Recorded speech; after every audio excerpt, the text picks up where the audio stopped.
This episode is part one in our four-part series on how to recognize and properly address when clients object to going through the treatment process and make excuses for why they can't commit to getting their problem solved. I cover the following in this episode. What are the three most common excuses clients make on why they can't do treatment? What these excuses actually tell you? How to set up what you offer and improve the process to not get as many of these excuses, and the biggest mistake most providers make when trying to address any hesitation to get treatment. I hope you learned something new and useful. Welcome back to the Soft Tissue Treatment Revolution podcast, where we teach overworked manual therapists a new injury treatment system that eliminates the frustration of not getting consistent results, allowing them to cut their treatment times by at least 50% and easily double their income. If you're new to the show and you have no idea as to who I am, my name is Dr. Matt Maggio, and I got my degree in chiropractic well over 15 years ago, but have never performed an adjustment in practice and focused my treatments solely on doing quality soft tissue based work. And I really believe that the best and safest treatments in the world to fix injuries and help people get out of pain are soft tissue treatments delivered by world-class manual therapists. Thanks for stopping by and checking out the show. So why am I making this series? I'm kind of getting frustrated at seeing, like, I guess, a bunch of charlatans and, just shady people out there selling nonsense and miracle cures and treatments to people that are in chronic pain, and really just lying to them and ripping them off. But they're real savvy and, I guess, persuasive and influential in what they do, because they understand how to sell and what it does, but they're selling nonsense and garbage. And what I'm seeing is a lot of really quality soft tissue providers that do have the tools to help people. They don't really have the sales skills. And when they look at sales, they think it's, I don't know, they're like, oh, it's dirty. I don't want to sell. I don't want to be pushy. I'm like, man, shut the hell up with that. Because for me, at the end of the day, if you have something that can truly help somebody, help them get out of pain. And when I look at a client, I work with chronic pain clients. So that's what I talk about all the time, is people in chronic pain that have been lied to, overpromised, and underdelivered by the medical system. If I don't get this right and I don't help them, they're going to be in that system, which is pain pills, injections, surgeries, death, all sorts of things. So I myself believe that I have a duty and obligation to sell my ass off to get them there, because at the end of the day, you're just helping them make a decision. And I get it. You didn't get trained in it. They don't teach you in school. When you think of sales, you think it's pushy and sleazy. But like I said, there's someone out there that has your problem, and they're crying themselves to sleep every night, but they don't know that you exist. And then maybe when you come in, you don't give a good enough pitch about what's going on, and then they go somewhere else and they end up at one of these other places and spending all this bullshit money on stem cells and all sorts of miracle cures that don't actually fix anything. So I want you to be more comfortable with sales and understanding that they are very important, because it's going to help the client get to your treatment, which is going to help them. So what are the excuses that you normally get? And they really go in order. These are the most common from what I see. There's really three of them. Every once in a while, there's one other one, but I'm not going to cover that in the series. But these are the most common excuses clients make when they say they can't do treatment. First is they say they can't afford it, or it's too expensive. Next, they say they're not the decision maker. Maybe they need to ask someone for permission to do it. And lastly is they don't have the time to do it. So money, decision maker, time.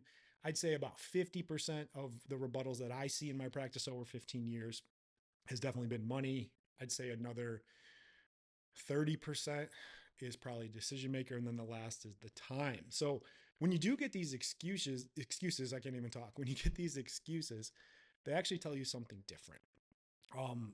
It's a polite way of the client saying that they don't trust you. They don't trust your product. They don't trust the business. Maybe they're the type of people that need to see a lot of things, a lot of data, a lot of information before they take action.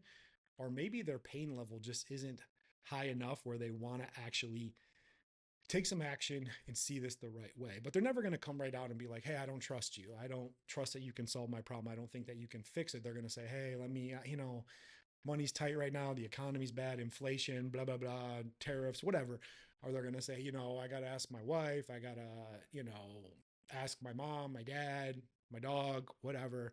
Or they just say time. They're like, I don't have the time for this. I'm too busy. I'll deal with this when it goes. And I'm going to really break down each one of those specifically in, the follow-up episodes. But I want you to get the basis is what they're really just saying is that they just don't trust you, the business, or the product.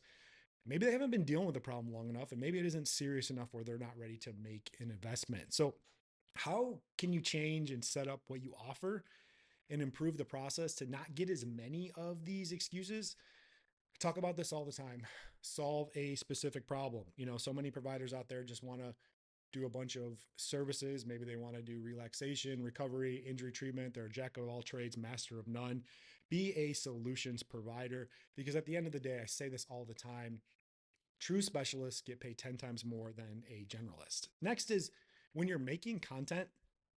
If you're not even making content, where are you? I get it. It's daunting. It's annoying.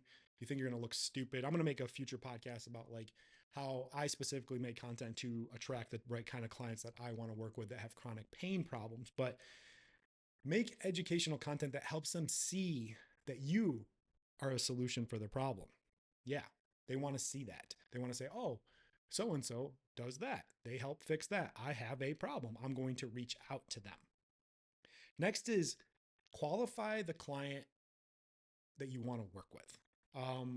This is where that whole idea where I talk about having a action threshold and a high pain level. So what I usually want to see is that people, like I always say, I play in the chronic pain space. So for me, the way I qualify a client is you have to have a specific problem that I work on. And for me, that's going to be neck, upper back, shoulder, and arm pain. That's all I treat. That's all I work on. I also used to do sciatica, lower extremities, and all that, but there's just so much into there. It goes back to the idea of being that true specialist. It narrows down what I can do and I can focus better.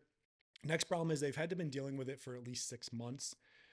That really tells me that the pain is higher. It's been there longer, because a lot of times when people first get hurt, a lot of times it'll resolve on their own and they don't take it as seriously.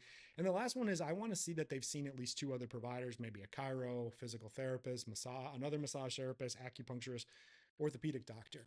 That's telling me that they've taken some action for this. They've been proactive in their care, and they're more likely to take action kind of going forward. Next is just slow the hell down. So many providers, anyone that has a pulse and they call you and they say, hey, I need to be seen. You get them in right away. You have them fill out some bullshit intake form for like 5 minutes. You look at it, but then you just jump right in. The worst are those intuitive healer bullshit artists where they're like, I can just see how they walk and I know where to go. And the tissue talks to me. Get the fuck out of here. Hate that. Stop being that way. Slow down. When you slow down, in order to go fast, you got to go slow first. So first we got to do is we got to qualify the client, make sure that they're in our wheelhouse of what we do. Then what I teach in my system is doing a full consultation where we ask them a series of questions about what's going on and really get an idea. And we do that before they even come in. I teach that to do that over the phone or over Zoom. It allows you to slow down and really figure out what's going on. Then we do a full exam with palpations, functional testing, and really understand what's going on. And then we lay out a treatment process to actually fix the problem and make sure we see it all the way through. And what this tells the client is that I know what the hell I'm doing. I'm not just a crapshoot and just kind of throwing shit at the wall and seeing what sticks. I actually am slowing down.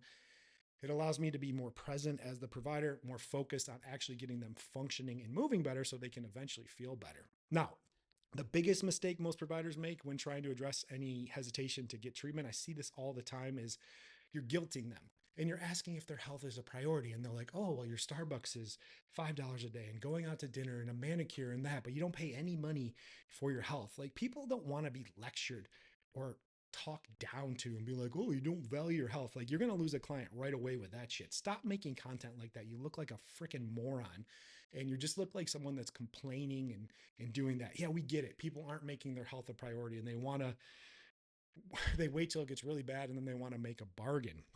And then the next thing is you're just doing too much. You're trying to be mediocre at everything instead of just being excellent at a few things. I give this example all the time. Like, say you hurt your shoulder and you end up going to the orthopedic doctor. You don't go to an orthopedic doctor that does everything, head, shoulders, knees, and toes. You go specifically to the shoulder person. That's the same way that I teach people to be, is being that true expert, that true solutions provider, in going in there and helping show the client that they can trust you, they can trust the product, and they can trust the business. That's all I got on this episode. In the next episode in the series, I'm going to really teach you how to properly address and handle the money rebuttals. When the clients say they can't afford treatment right now, or maybe you're too expensive, or even worse, when they ask you for a discount. Nothing's worse than that. And like I said, this is probably the main rebuttal that I get all the time, and I see it all the time, and a lot of other providers struggle with it a lot. So be sure to tune in for these episodes over the next couple weeks. As I close out every podcast, go out there and be great this week. The world needs access to your amazing treatments so they can stay the hell away from the traditional medical model of pain pills, injections, and surgeries that only make things worse and ruins people's lives. I appreciate you checking out the episode, and we'll see you on the next one. Bye.